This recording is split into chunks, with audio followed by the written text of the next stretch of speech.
Welcome to A Conversation with History. I'm Harry Kreisler of the Institute of International Studies.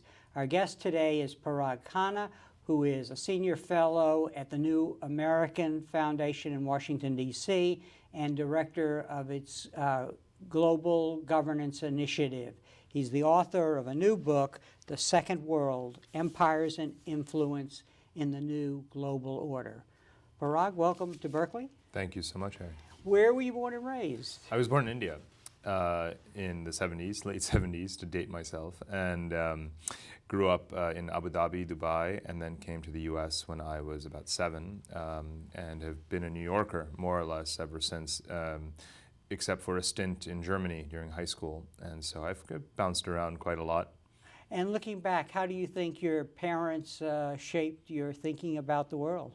We traveled. That was the most important thing, because that bug sort of bit me very early and has never left me ever since. And were your parents diplomats or journalists? No, but my father at the time was working for Tata Exports, which remains one of India's largest conglomerates, and at the time he was representing them in Middle Eastern exports. And so my parents, even before I was born, had lived in Sudan and Cairo and in the Gulf. Mm-hmm. So you, at the dinner table, in addition to all this moving, you really had a global perspective. Did you talk about politics a lot, international affairs? Well, it was just important that before coming to America, I had a consciousness of life outside of America that stuck with me always. And so even when I was growing up in suburban New York, I was always paying attention to what was happening out there. And I was different. I brought politics to the dinner table in a family that was much involved in business and science, and I'm more or less the first to do that. But as you may have noticed, the book is dedicated to my grandfather, who was an Indian civil servant and diplomat who worked some time in East Africa. So it's in the family, but in the nuclear family, I'm the only one who remained so into it. And so where were you educated? I mean, in all of these places, and then where did you do your undergraduate work? It was an obvious choice for me to go to Georgetown, to the School of Foreign Service. I was living in Germany, finishing high school there and earning an Abitur, and I just knew that this was my career. So I went to Georgetown, and I did another year in Berlin, actually, during that time. And afterwards, I worked at the Council on Foreign Relations, the World Economic Forum in Switzerland, but I came back to Brookings in DC, and at that point I started working on my master's and PhD at Georgetown. And what about languages along the way? You must have picked up a lot. One picks them up. Yes, yeah. One also forgets them at times, depending. But my German and English are basically the same. Hindi is my native language, but is rusty, doesn't get used as much. But these days I spend a lot of time going to India and Pakistan, so I get to use it a bit more. And French and Spanish I've picked up along the way. I've been trying to teach myself Arabic, and it was of some use for the months that I spent traveling through the Middle East, obviously. But one needs to really focus a lot more on that, which is actually something I plan to do. Mm-hmm. And what do you consider yourself to be? An analyst in the traditional academic sense, international relations, plus a journalist, or how do you pigeonhole yourself? No, in academic terms, I would have to be a political scientist and an international relations theorist. That's certainly my training. But in professional terms, just analyst is fine with me in terms of observing, integrating trends in world affairs and forging certain lessons out of that for either our policy community or for others, or for myself. So analyst works, but journalist never. Interestingly enough, and when you're traveling around the world, you don't want people to think you're a journalist because they're going to feed you certain messages. And so unlike an interview as a journalist would conduct it, I never felt that I interviewed anyone. Of the thousands of people who I talked to for this book, it always felt like a conversation, a debate, an argument, or a social get-together, or just an information gathering, but never a formal interview as such. So if a student out there wanted to do what you do, what are the skills required? You clearly have to be a listener. That's for sure, but I would say that one should really, to make an impact and a dent and really get what you want out of a journey, you have to be very well prepared. I use the think tank base that I've sort of been professionally active in for some years to get all of the knowledge, information, and theories and attitudes sort of down. And there was a lot of book work before I ever left the country to go on one of these multi-month kind of voyages to different continents. So you really have to be prepared in the traditional sense of doing all your homework, talking to all the right people, meeting foreign dignitaries and experts and so forth, and then you go, which then requires a different set of skills, which are the traveler's skills, listening, integrating, meeting people, connecting on multiple levels, making connections, but also this sort of one-on-one kind of connection. And is that in the second part of the agenda, is that really talking to cab drivers, talking to restaurant owners, people in the cafe? Yeah. I mean, how do you do that? Right. And I guess you have to have a facility for finding yourself at home everywhere. That fortunately, I guess I've always had, but there is a certain method to the madness.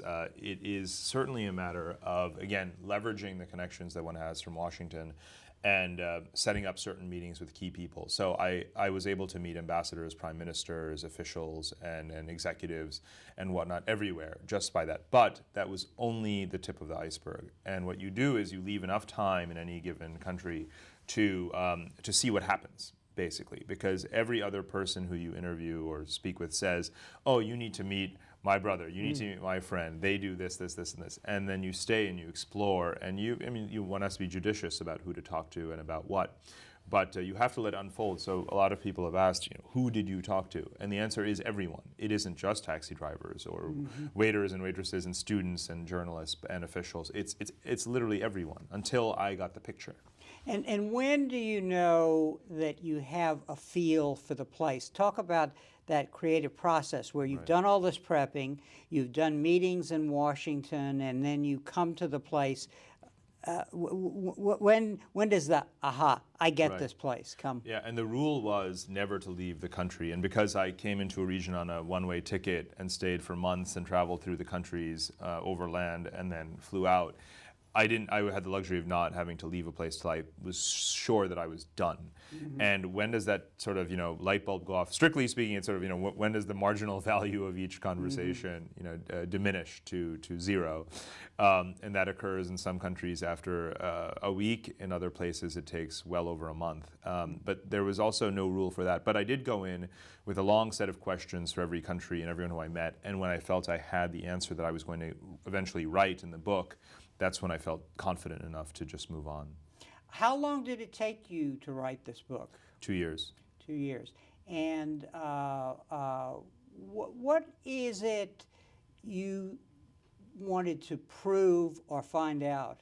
It's interesting. Before I started, I was motivated by two totally distinct things. One was watching Lonely Planet television, the TV show, in which the treatment of fascinating exotic countries is totally superficial. But I was well aware that there's obviously a great deal of social, political complexity to be explored in these places. And I actually wanted to do a TV show that would have been deeper and more granular and more sort of constructive and politically useful educationally.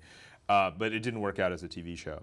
The other motivation was, as, again, a political scientist, saying, why is everyone saying China is going to run the 21st century, but then there's this literature saying America will remain a hegemon for another century, and then there's literature saying Europe sets the new global standard for transnational governance. And I wanted to blend it all into one book because these were three distinct literatures, but we live on one planet. So I wanted to kind of accomplish both at the same time. The thesis wound up being obviously more sketched out formally before I left. And fortunately, I suppose all the travel and the research wound up sort of bearing that out. But I had relatively solid notions of wanting to discuss not just the decline of American power, which anyone can do, but to, in a neutral, unbiased way, synthesize the observations and literature on China and Europe at the same time. So it was you had a sense of the trends that everybody's talking about. Interestingly enough, those trends, when you're talking about international politics, often are not talked about in the context of what's happening in particular countries that might be influential. Right. Here, we're not talking about China, Europe, and the United States, but rather what you have called the second world. And this is where the Lonely Planet comes in, because I basically said I could just sit and read white papers at Brookings from our government, from Europe, and from China, but that's not going to answer the question. I aim to spend as little time in those global capitals as possible and spend all my time in the so-called second world, where I believe the answer lies. And so tell us what the second world is, because it's a big category with a lot of different states in it from the different regions of the world. Right. It's hard to obviously paint one coherent sort of, or wrap it all in one theory, though I actually have tried to do that. But effectively, there's two criteria or two dimensions. One is that these are the most strategic countries geographically, with the most resources and potential in terms of where geopolitical alliances may shift and the significance that each shift may have for other countries. So these are critical and strategic in that area. In that sense, analytically, I fall into line with Paul Kennedy's work on pivotal states and so forth. But again, telling the story as a narrative from the inside out. The second issue, though, is a socioeconomic one. I mean, one of the major trends that people talk about has nothing to do with great power rivalry and so forth. It's globalization and inequality. And to what extent is globalization making societies wealthier or creating divisions within them? Hence the title Second World. I no longer use it to apply to socialist countries the way it was back then, but I figured we still use the term First World and Third World. These are countries that are both at the same time. And that's the new reality across the planet. Mm-hmm. And give us some more descriptive elements here about these second world countries, because I know one of the things that you're saying, I believe, is these people, these states are being changed and the peoples in them by globalization, but in the context of that, they want to make their own decision about what they're going to be. Right. I kept hearing in every country, and of course totally unconnected from each other, people saying, we're going to do it our way. Now that the Cold War is over and we are empowered by globalization and we see this, what I call a geopolitical marketplace, we can do something with the Chinese, with the Europeans, and with America, but not exclusively with anyone.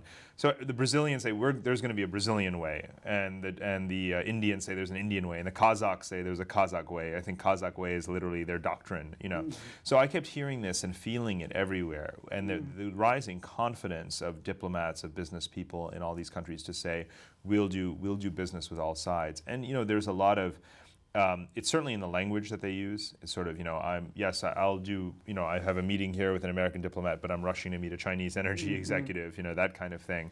And in fact, in Saudi Arabia and in a number of countries that we've considered strong American allies, and Saudi Arabia in particular, there's now a fair balance in the diversity of investment coming into the country from America, Europe, and China or Asian countries. And that is the underlying data which one can use to demonstrate this point. But take countries like Libya, where the same thing is also happening. So I felt this and saw it and heard it and talked about it with people just about everywhere, and it became a real common denominator for the book. And this is very different from what Waltz called the bipolar world of the Cold War, where you on one side or the other, and a few countries might switch. These people, these states and their leaders and the people they represent really are ready to play the game on different issues and with regard to different resources that they might have. Absolutely. The picture could not be more complex and fuzzy than this sort of static notion of bipolarity or even just straight multipolarity in the 19th century European sense.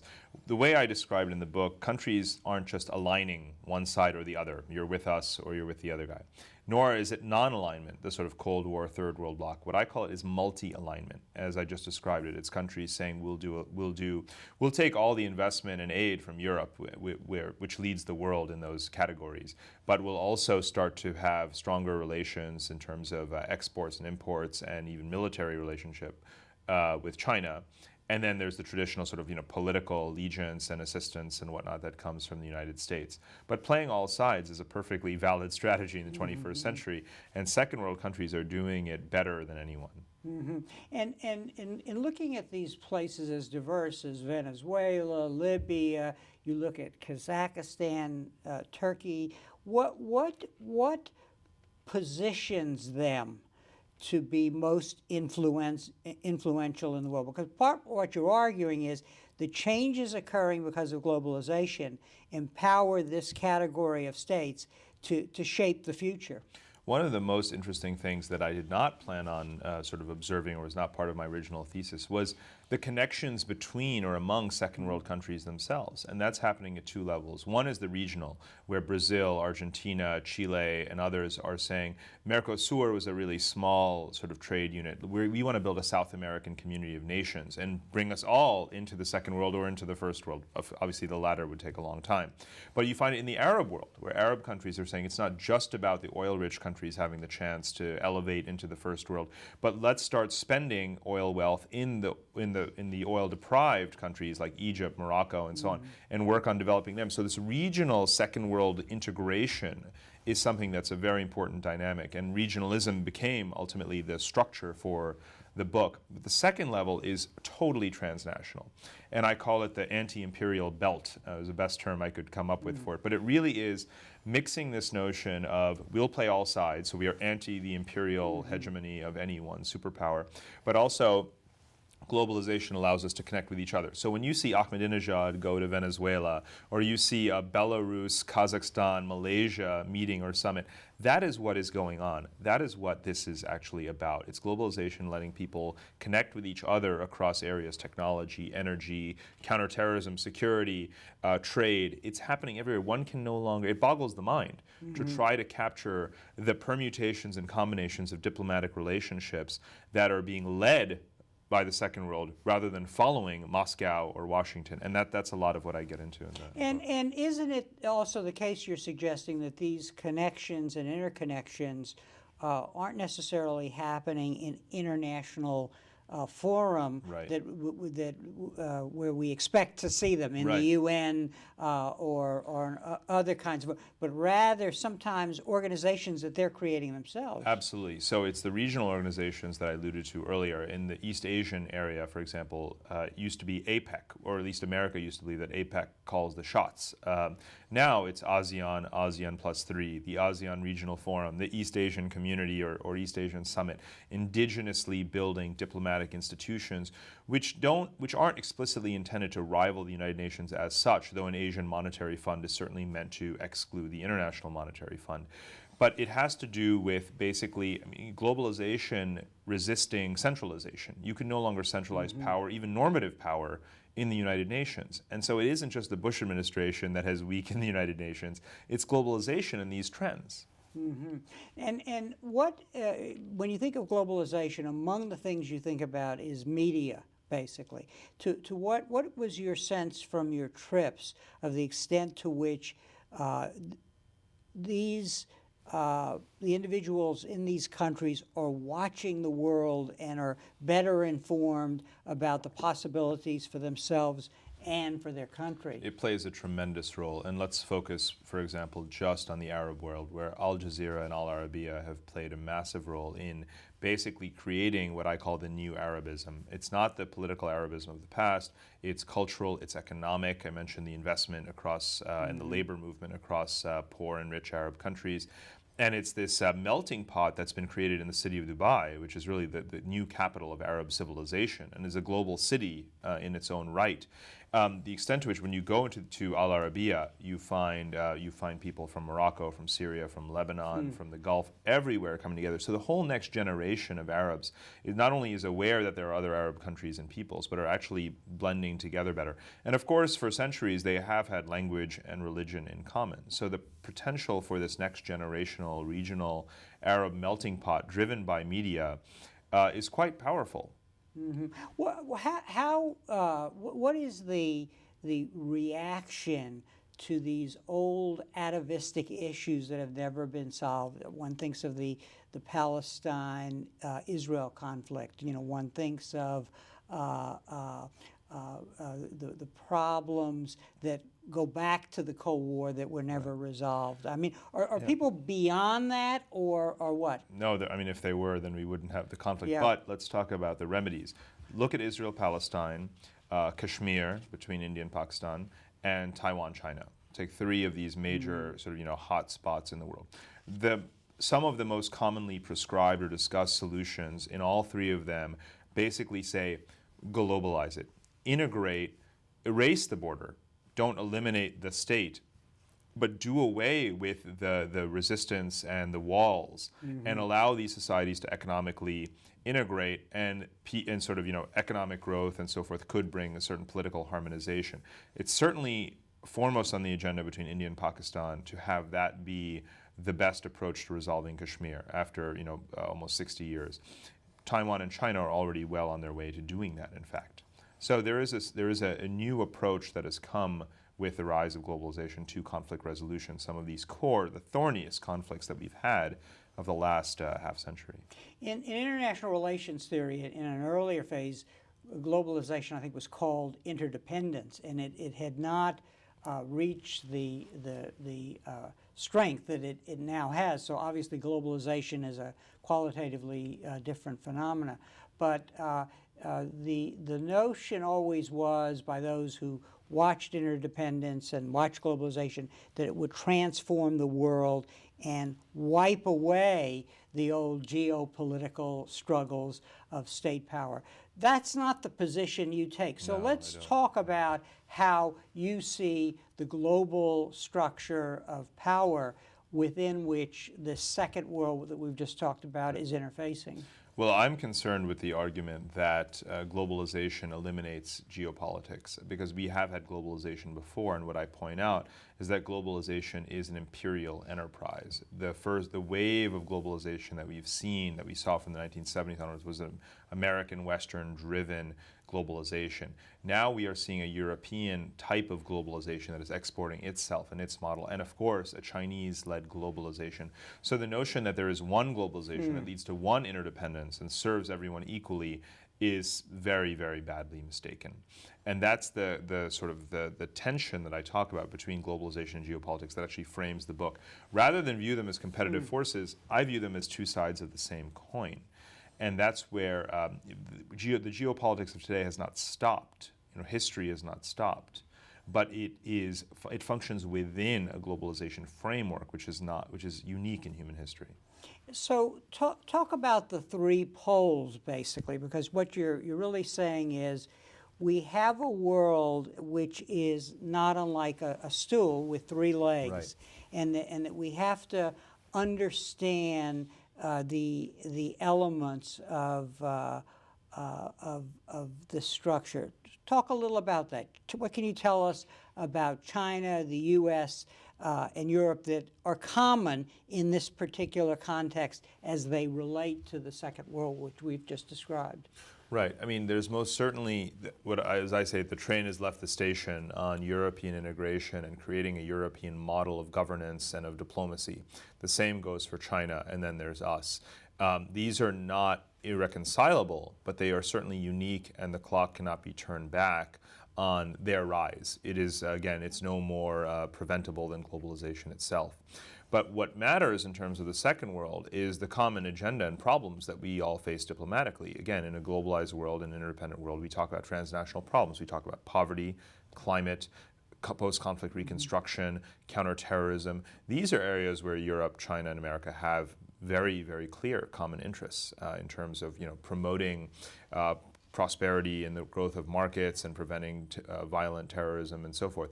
But yet we don't find in our diplomacy among the big three, as I call them, the common agenda and the division of labor that we need to have sort of what I call an equilibrium in the 21st century.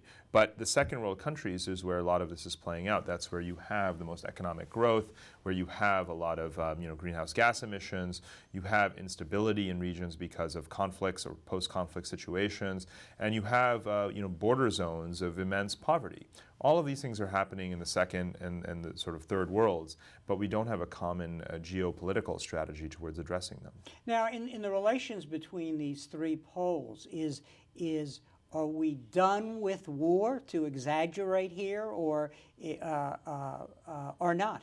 It's amazing. There are friends of mine who I thought were realists who say to me, your book is fine, but I really don't take seriously the notion of major power war anymore. We're just too interdependent.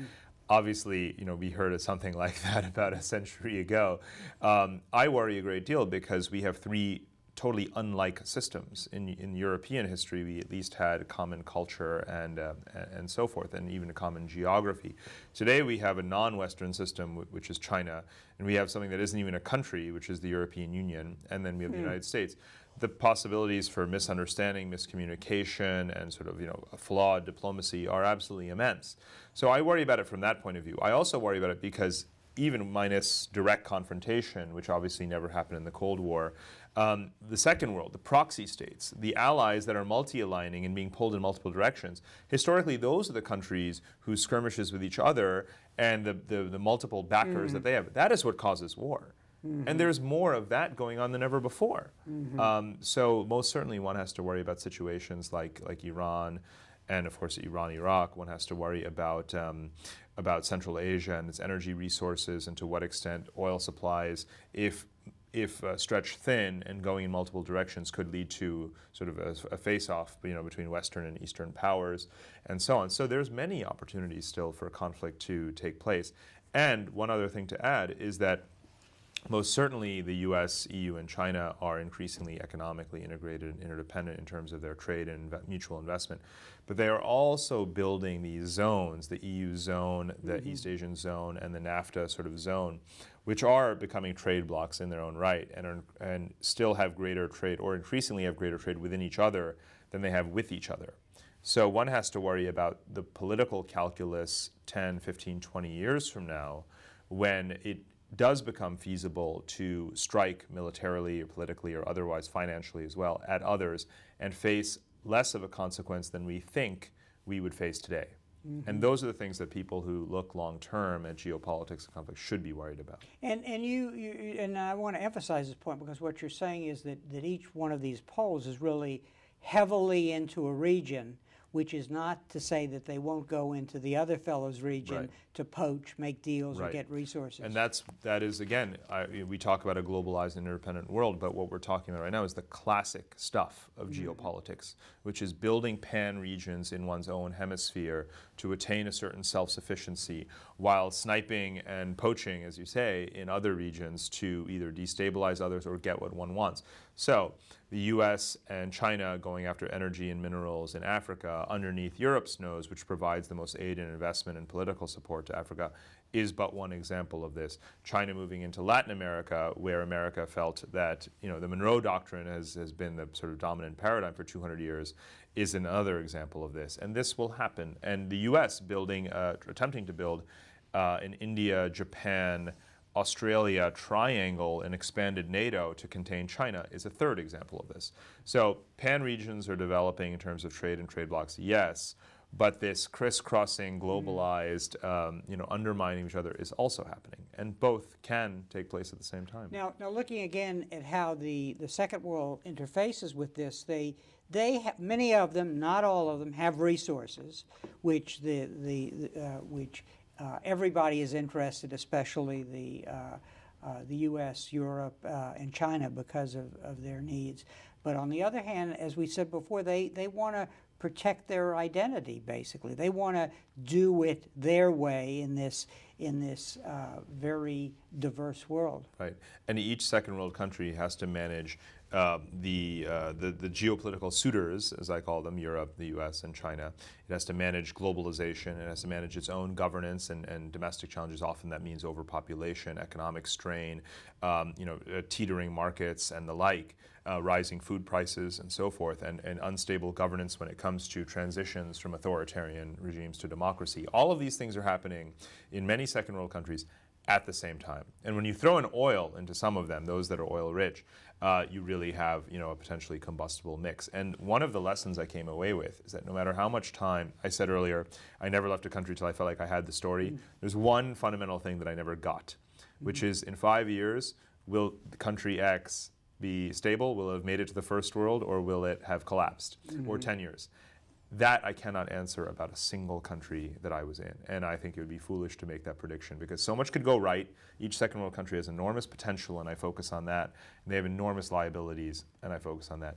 And you just don't know which will win. You're suggesting that because of the style of these three different poles, we can say a lot about how they're succeeding on this battlefield or playing field of globalization in this part of the world that you call the second world. So let's talk about Europe and how it approaches both its own region and the rest of the world. What is distinctive about its style, the way it's doing it, the way it's competing? Right. It's really a two-part kind of strategy. There is a very pronounced and effective European strategy towards integrating countries on its own periphery. Europe has expanded, the European Union has expanded by one country per year on average since the collapse of the Soviet Union. Once a country is in the EU, it stays in the EU. It really locks them in on every conceivable level. I call it lobotomy. It basically really guts their regulatory, legal frameworks. Everything becomes European, the currency eventually as well. That has worked and is spreading into the Balkans as well, and maybe as far as Ukraine, maybe to Turkey and the Caucasus. But more or less the maximal geographic extent of the European Union's core membership in the next 10 to 15 years reaches to Ukraine. The Baltics are already in, all the way to the Caspian Sea and the Balkans. But what about beyond that? That's where Europe is actually fumbling to create a whole new kind of strategy or neighborhood policy. It needs to have a strong global strategy with China, which is actually quite good, other than intellectual property issues. A strong strategy towards India, and then a strong strategy towards the Gulf, where it's working on maybe some, or the Middle East. There's some peacekeeping missions such as Lebanon, a free trade area with the Gulf Cooperation Council, and then North Africa, which is its immediate non-Western sort of Arab periphery, where it's doing very interesting things that are totally underappreciated in terms of investment in those economies in a non-colonial sort of way, of course, but drawing the energy resources that it needs, but serving as a huge market. And then obviously the integration by immigration that many people consider a great threat to Europe, by way of the economic interdependence that's happening, could hopefully create actually a zone of stability, because diasporas do tend to earn more money, send it back, promote development. There could be a stabilization there happening as well. That's a much slower and iffy sort of process, but again, it shows that Europe needs to have a more robust strategy for the zones beyond which it can offer concrete membership in the EU. But it's doing it, and it's obviously been far more successful than anyone thought possible, and actually a lot faster. We're very frustrated by Europe's slowness, of course, in the Balkans, Kosovo, and so on. But it's way beyond anyone's previous sort of reckoning. China, what is its style? What is its way of competing on this new playing field? So I call Europe's approach consensus-oriented. China's approach is consultative. Within the Asian region, you find that they have developed these institutions without tackling certain very core, geopolitical issues. The extent to which intervention or breaches of sovereignty will be allowed in a political sense. Obviously, the rivalries between Japan and China and the issue of Taiwan. Even by tabling these things, the consultative approach that has been a sort of amalgamation of bilateral relationships rather than the sort of Brussels-driven European approach has actually led to greater trade integration, cross-border investment, greater diplomatic institution building. All of these things have been happening through that Chinese approach. Now, there is a historical precedent to it, and we talked earlier about how China is a non-Western power. The notion of just taking 19th century European great power rivalry and realism doesn't necessarily work on the global scale. There is, as you know, the tribute sort of model of East Asian hierarchy in geopolitics, with China considering itself the heart. The way I see it, that is more or less reappearing, though, of course, again, in an age of nation states with firm borders. But one finds that China is trying to sort of co-opt as much as possible, even America's allies, through those diplomatic structures and through those trade relationships. And it is working on a cultural level. Of course, China has a huge demographic advantage because much of its monstrous 50 million diaspora is located in the Pacific Rim and are key economic levers in that region with a lot of political influence. So in any case, this is happening on a variety of levels, this consultative approach to diplomacy. And of course, one small addition is what you see in China's relations with Africa and with Latin America, which is basically saying, what do you want? what do we want, and let's not go beyond that. Let's just stick to sort of business. And that's also part of the deal. That's part of their approach. There's no major normative kind of issues such as democracy promotion and so forth. And that is part of the style. So it may carry the label of anti-hegemonism or whatever, but more or less it's just it really reflects a Chinese deferential, in a way, almost approach to diplomacy. Now, the one country that seems to be doing not as good as the others is the United States. And as I listen to you, I'm reminded of the Pentagon guidance document that was issued in the 1990s out of Cheney's shop in the Pentagon when he was Secretary of Defense, looking at a world in which we would be the only superpower, in which we would intervene in any region where somebody seemed to be arising to threaten us. That doesn't seem to be in the cards. That is the success of that model in dealing with these other regions. So are we dealing with an America that has too much baggage from a previous Cold War era and unable to adapt? Too much mental military baggage, for sure. I mean, that strategy, people had not woken up to the non-military means of building influence in the early 1990s. Otherwise, they would not have produced such a document. The fact is that China has grown militarily, for sure. Its investment, its military in defense is enormous. But the means by which they are rising and extending their influence is globalization. How does one attack a country for globalizing? Mm-hmm. You can't. And so, and Europe, of course, has risen under our security umbrella. So we have sponsored the rise of one, and through economic globalization with the other, have sponsored their rise as well. So what the international economic community and what American foreign policy have done, on the one hand, is to elevate and accelerate the rise of rivals for leadership, or at least co-leaders in the world, while the Pentagon strategy was obviously quite antiquated. Now the Pentagon is trying to adjust that, obviously, but it shows how far we have needed to come mentally in the last decade or more. Now, I'm curious, who did you write this book for? Global policy audiences, with an emphasis on helping the U.S. understand? Because I think what I get out of your book, and also from just being informed, is that we are adapting least well to this new world, the world which, as you just said, we help create.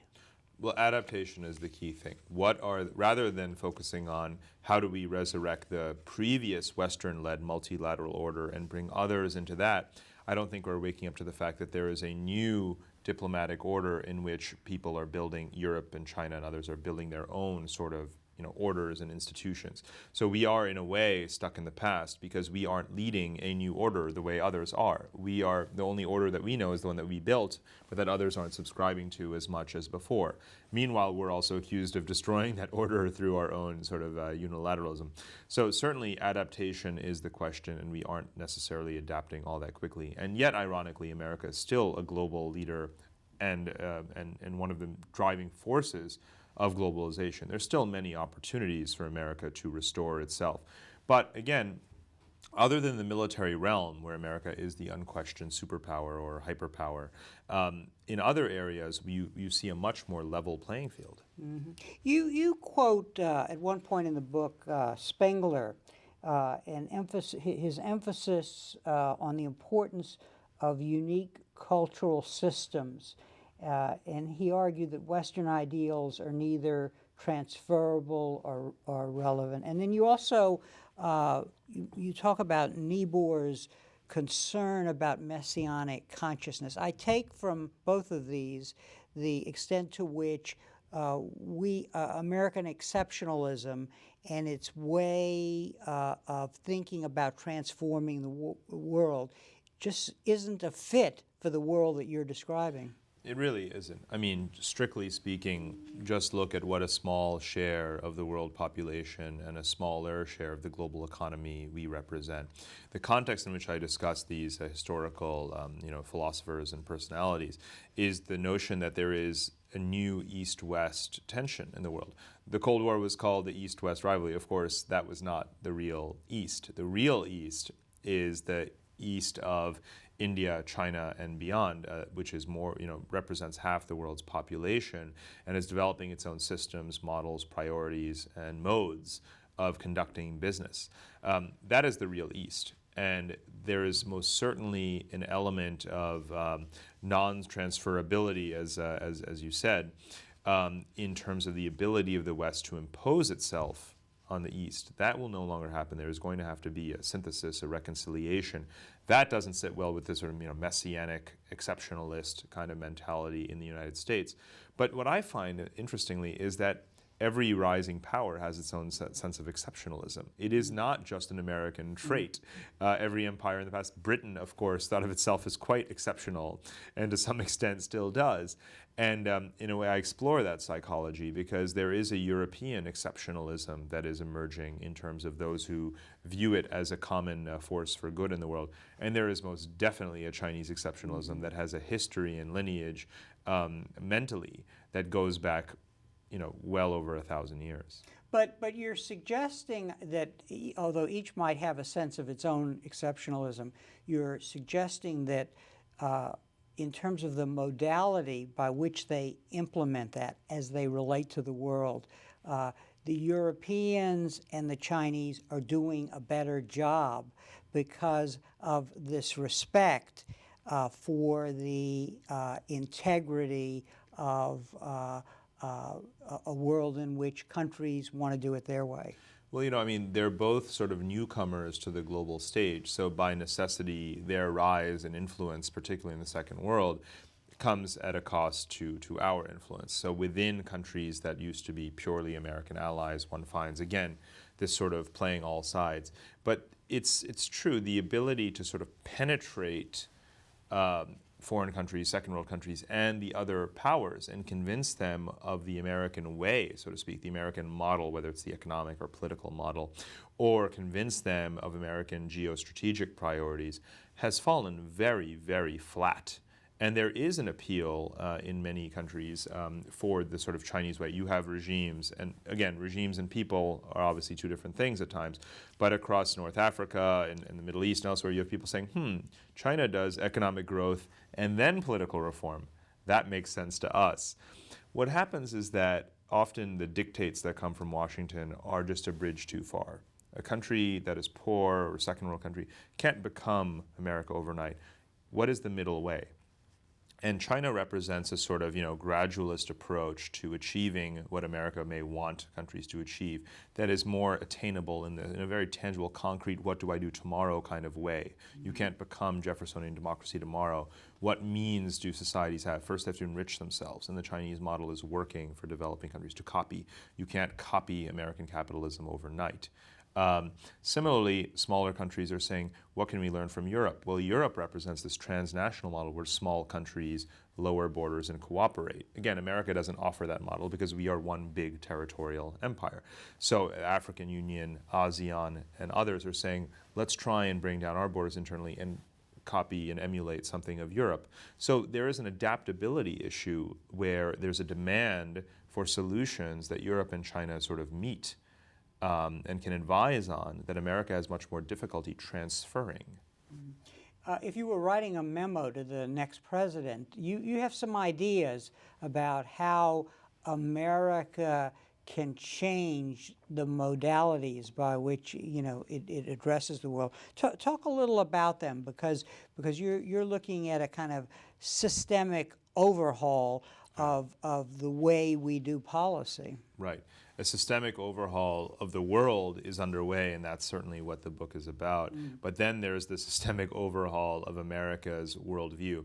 I begin with a very blunt point, which is that the notion that something is in America's interest and therefore should automatically appeal to anyone else in the world outside of the 50 United States has completely disappeared. And I do mean completely. I need to emphasize that for everyone who doesn't get to sort of travel as much. So everything has to now be phrased in terms of global interests. It is a global good to reduce poverty, to combat terrorism and so forth. Only if things are phrased in that way and are made convincing and persuasive in that way do we stand any chance of gaining allies for any specific or for general sort of patterns or operations. very, very, very essential point. It goes beyond this notion of public diplomacy. Public diplomacy is just propaganda the way it's practiced today. I'm talking about a real shift in diplomatic style. So that's, number one. The second thing is what we talked about earlier, which is going directly to Europe and China, recognizing their growing power and saying, what is going to be the division of labor in providing public goods? Where America does it alone, it feels it's overstretched or becomes unwelcome. So do we pull back? Well, no, because we still have those global interests. So how do we create a real burden sharing among the big three? Again, not being done represents a huge shift in the way we think about the world. Those are a couple of areas. You also talk about, I think you call them matchmen, that is finding Marchmen. Yeah, I'm sorry, matchmen or? Marchmen. The notion being to mobilize our voluntarism and our citizens to be out there representing American interests. Right. The term, of course, comes from the British historian Arnold Toynbee, and I adapt it to the sort of 21st century diplomatic landscape where I say people are power. You have to export people and ideas, and that's part of what he meant when he used the term in the 20th century. But Europe has a larger percentage of its populations that are based overseas, either as diplomats or business people or educators, whatever. And China has a huge volume of people, even if it's small compared to its total population size. Less than 1% of the American citizenry resides outside the United States. Of course, we've educated a huge number of people, foreign leaders, students, businessmen, so on, who then in some way carry American ideas. But Americans themselves also have to do it. And it's not just our diplomatic corps, which is tiny, which is only several thousand foreign service officers, which could easily be, much larger than that. But it's, our Peace Corps is a wonderful program, but is very small. It's students, it is business people as well who go and train and set up the markets and systems overseas. A lot more of, reaching deeper into American society to push resources out in order to be competitive with Europe and with China. Now, at a certain point in the book, you call for Pentagonizing our diplomacy. What did you mean by that? After listening to you, it's clearly not about emphasizing military power more. No, it's Pentagonizing the State Department. But diplomacy itself is something so much broader that is across all agencies and across all sort of American actors. I think of diplomacy as something much broader than just the State Department. But the State Department's organization, when I say Pentagonize it, it's a matter of geographic decentralization. It already has it on paper. There's assistant secretaries of state for different regions who report to an undersecretary for political affairs and so on. But they do not have the kind of power that the commanders who head CENTCOM, PACOM, and the other geographically oriented blocks on the Pentagon's map have. And for that reason, they're not able to coordinate regional affairs and strategies across borders as well as the Pentagon does. And they don't have the resources at their disposal, the diplomatic clout. All of these things are lacking. And I mean those specific instrumental bureaucratic changes when I say Pentagonize the State Department. And you also suggest that we're not making the global economy work for the country as a whole.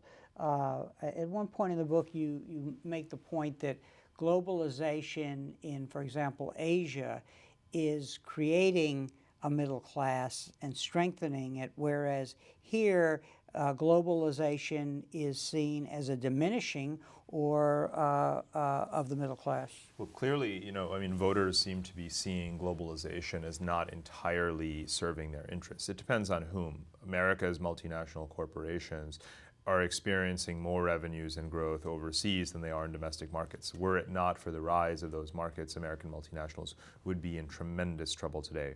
General Motors, Coca-Cola, and so forth, their growth overseas is absolutely humongous. So for them, globalization is a very good thing. But what about when globalization leads to outsourcing, the gutting of the industrial base, and all of those sorts of things? Then it's not so good. What Asian countries are doing, China and Malaysia and Singapore and others, is they have sort of a state capitalist model, which is really taken from Europe. And it's this collusion really between public and private. It's strategic globalization, basically. It's a coherent strategy. Now, America receives obviously a great deal of foreign direct investment, though for the first time either a year or two ago, China became the greatest recipient of foreign direct investment in the world, and the U.S. is number 2.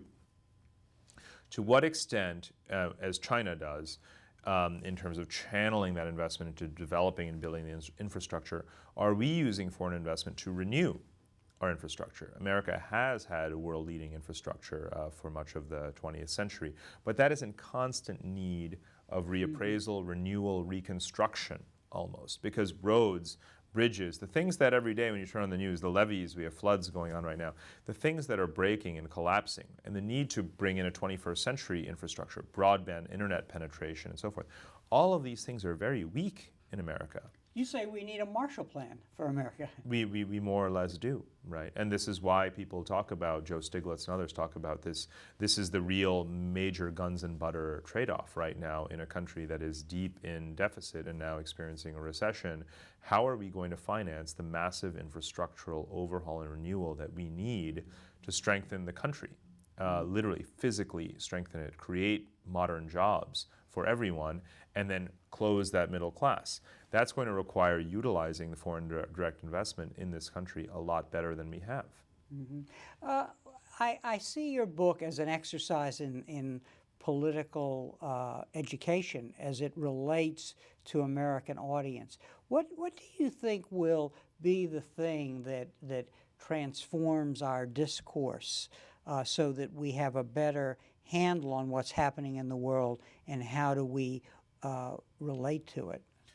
It's a very difficult question because America is fundamentally, when all is said and done, at the end of the day, America is still a country that because of its geographic isolation is actually able to remain relatively aloof.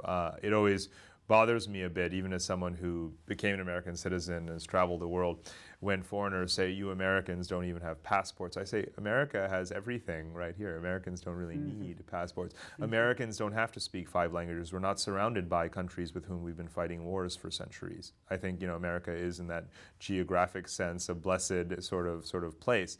So it's going to take a lot to achieve broad political education, as you're saying, about the world.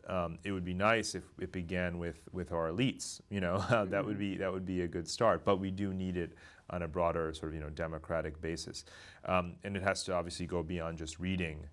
And it has a lot to do with our media, of course, which after 9/11 we were promised was going to be covering foreign events a lot more, and it does a bit. But one finds that the number of foreign correspondent postings and the volume of foreign news coverage in television and so forth have not really increased to the extent that they perhaps need to achieve this kind of education. And then, of course, my personal bias: I advocate travel. As much as possible, and going out and seeing for oneself what's happening in the world. Absolutely essential on an individual level. And given the lack of a national strategy in this area, why would that be any less effective than anything else that we can sketch out on paper but don't have the money for? Well, in writing this book and thinking all the things that you were focusing on, what surprised you the most? That was unexpected after all of these travels and going to these different places with ideas about the world that you had before you went?